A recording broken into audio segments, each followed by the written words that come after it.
Hi, good morning, everybody. ShawnFound here, and my lecture topic this morning will be crafting effective discussion prompts. I'd like to start this morning by asking you to think about fire. Think back on a time when you had a happy memory that involved being gathered around a campfire or around a bonfire. Think back to who was with you at that time. Was it a select group of friends and family? Or did it in fact grow to a great big gathering, perhaps on a beach, present at a bonfire?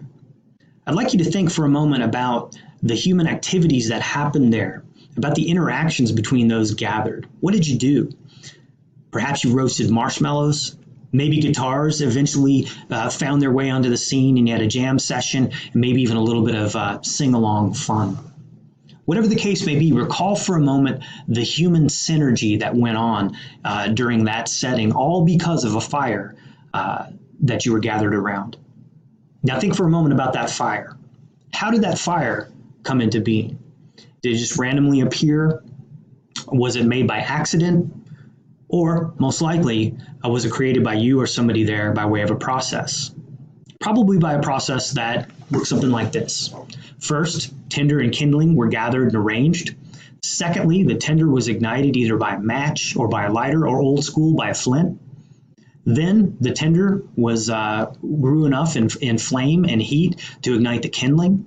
The kindling in turn rose to the level where it could ignite the fuel logs, which would be the logs that kept the fire going through the night. Then it wasn't over, because at some point somebody had to continue to maintain and manage that fire. It had to be stoked, it had to be refueled in order for it to burn throughout the night. This morning, I want you to think about how discussions are really no different than campfires. Discussions have to be made and managed. They have to be created by way of a process that involves sparking discussion, built and grown, and then also sustained by a process. They don't happen by accident or randomly. This applies both to the in-person version of discussions and also for our online, possibly more so for the online discussions as well.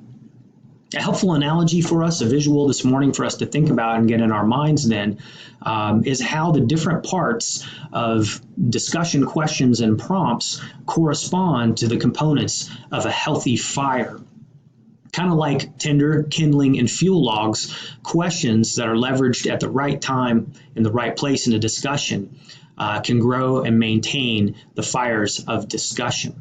Now, while discussion prompts can include much more than questions, it can be activities as well. We're going to keep our scope limited to questions for our discussion today.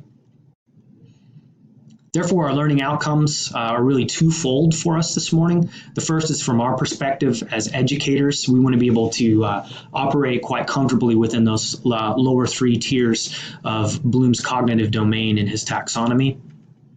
Thinking about our students, with them in mind, though, we want to think about how we could potentially use some of this knowledge to move them from lower order to higher order levels of thinking and learning. Either way, we want to avoid or mitigate the event where a discussion either fails to start, to ignite, or stalls and burns out before its time. So we begin with our tinder questions. Now, although we could call these questions low-stake questions, they're still vital in easing anxiety and cultivating a inclusive community that we've studied about this semester so far, and also as evidenced by this quote by Vigariff.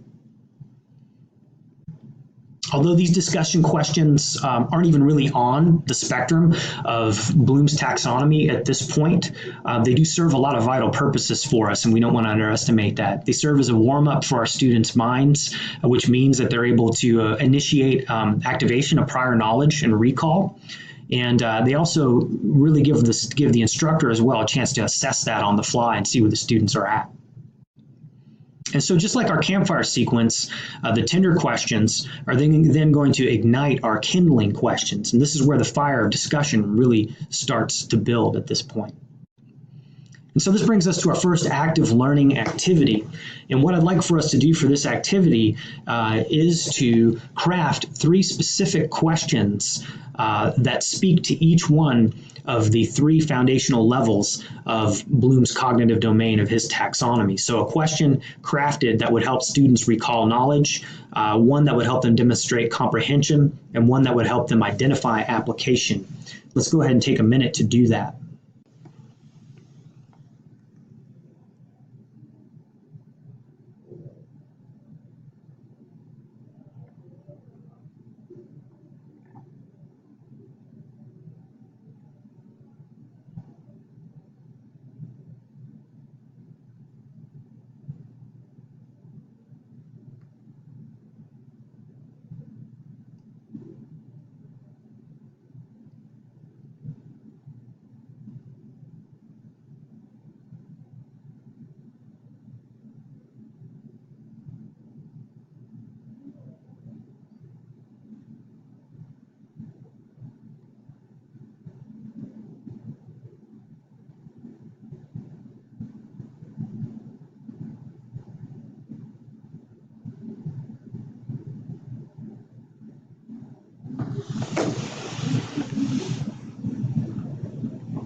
Let's go ahead and bring that activity to a close and shift our focus now to our fuel log questions.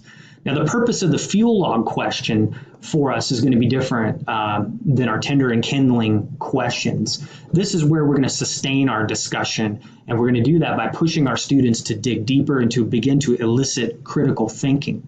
Now, there's a lot of stock definitions out there regarding critical thinking. I like this one by Facione the best because I think it embodies really well a good link to Bloom's taxonomy, to the language of Bloom's taxonomy.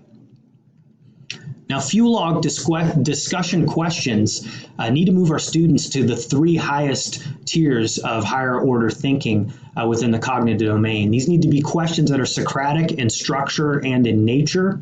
And they're going to give us our push. And to do this, they need to be specifically tailored to our needs. They need to be very open-ended rather than closed questions, questions that can't be easily escaped or evaded with a yes or no answer. They also need to drive beyond that basic knowledge recall level, and instead they need to foster analysis by the students, possibly through compare and contrast type questions. They want to engender synthesis and do that by way of development and design type questions. And then finally, they want to culminate in that apex of evaluation, of creation, where we're really asking our students to put it all together and then be able to defend and dispute questions related to that. With this in mind, let's go to our second active learning activity. This will be a 2-part scenario. For part 1, think back to a time when you were part of a discussion that failed to start or stalled out. And then in part 2, what choices could you have made to change that outcome for the better?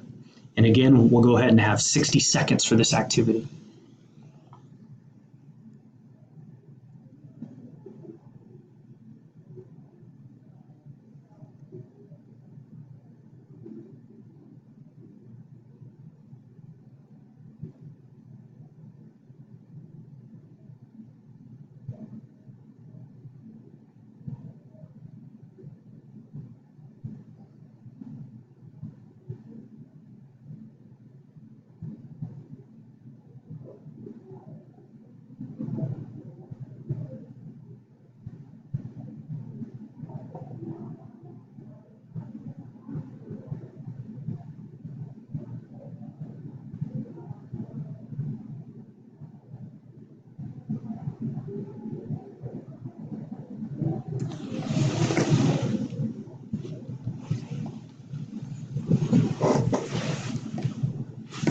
As we bring this activity to a close, we want to remember that like a warm, inviting campfire, a healthy discussion has to be sparked, it has to be built and maintained.